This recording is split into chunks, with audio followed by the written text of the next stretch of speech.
주변 시세보다도 임대료가 약 20% 정도 싼 걸로 평가하고 있기 때문에 앞으로 예측해 본 건데 임대료 인상 가능성이 매우 높은 곳 중 하나입니다. 그러면 임대료가 인상되면 배당금도 더 붙겠네요.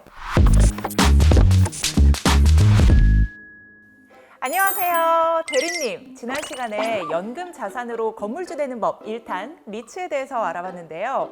여전히 리츠에 대해서 어렵다 하시는 분들이 있으실 것 같아요. 아, 그런가요? 여기에 혹시 리츠에 대해서 어려워하시는 분 계실까요? 여기... 리츠 투자를 안 해보신 분들이라면 네. 어려운 게 당연합니다. 그래서 오늘은 정말 피부에 와닿을 수 있는 국내 리츠를 예시로 소개해 드리려고 합니다. 그러면 어떤 리츠를 소개해 주시는 건가요? 바로 SK 리츠를 소개해 드리겠습니다. 지금 당장 투자하면 되는 건가요? SK 리츠? 잠시만요. 제가 오늘 SK 리츠를 소개해 드리는 거는 리츠를 이렇게 접근하는구나 정도로 이해해 주시면 좋을 것 같아요. 여기서 잠깐! 부동산 투자 회사는 자산을 부동산에 투자하여 운영하는 것을 주된 목적으로 하여 부동산 투자 회사법에 따라 설립된 회사로서 다수의 투자자로부터 자본을 유치하여 총 자산의 70% 이상을 부동산에 투자, 운용하여 배당 가능 이익의 90% 이상을 배당하는 상법상의 주식회사입니다. 부동산 투자 회사는 크게 세 가지로 구분할 수 있으며 SK리츠는 부동산 투자 회사의 종류 중 자산의 투자 운용을 자산관리 회사에 위탁하는 위탁관리 부동산 투자 회사에 해당합니다. 그러면 SK 리츠 어떤 거부터 알아가면 될까요? 네, 먼저 SK 리츠의 주주 구성부터 살펴보도록 하겠습니다. SK그룹은 지주회사 역할을 하고 있는 주식회사 SK가 지분을 약 43%를 가지고 있습니다. 그래서 현재 SK 리츠가 보유한 부동산은 모두 SK 계열사가 주로 사용하고 있습니다. 계열사가 사용한다. 계열사가 사용하면 좋은 점이 뭔가요? 아무래도 안정적인 임차인이 대주 가능성이 높다고 볼 수 있죠. 계열사 건물이 있는데 방을 쉽게 빼고 또 옮기기보다는 장기적으로 사용할 가능성이 높기 때문에 임대 수익이 안정적으로 나올 가능성이 높지 않을까요? 그런 장점이 있었군요. 그러면 이렇게 SK그룹 내 계열사도 여러 가지가 있을 텐데 어떤 계열사들이 주로 사용을 하고 있나요? 우선 오피스 건물이 총 3개가 있습니다. 첫 번째는 아마 보셨을 텐데 광화문에 있는 서린빌딩입니다. 이 건물을 통째로 빌려서 사용하고 있는 곳이 주식회사 SK예요. 주식회사 SK요?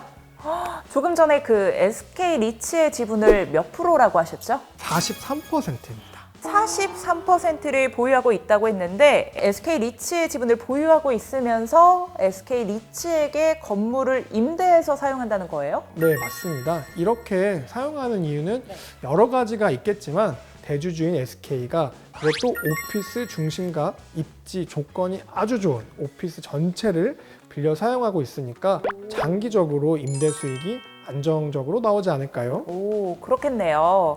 그러면 계열사이면서 대주주이고 또 입지 조건도 좋으니 굳이 뭐 다른 곳으로 옮길 필요가 없을 것 같다라는 생각이 드는데요. 그러면 다른 건물은 또 뭐가 있을까요? 종로에 있는 SK 종로 타워입니다. 네, 이곳도 이제 SK 그린 캠퍼스 그리고 SK 온 등 SK의 계열사들이 주로 사용을 하고 있습니다. 그리고 주변 시세보다도 임대료가 약 20% 정도 싼 걸로 평가하고 있기 때문에 앞으로 예측해 본 건데 임대료 인상 가능성이 매우 높은 곳 중 하나입니다. 그러면 임대료가 인상되면 배당금도 더 붙겠네요.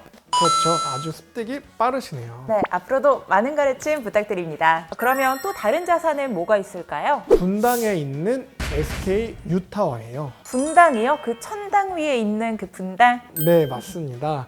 분당 정자역에 있는 오피스 건물인데요.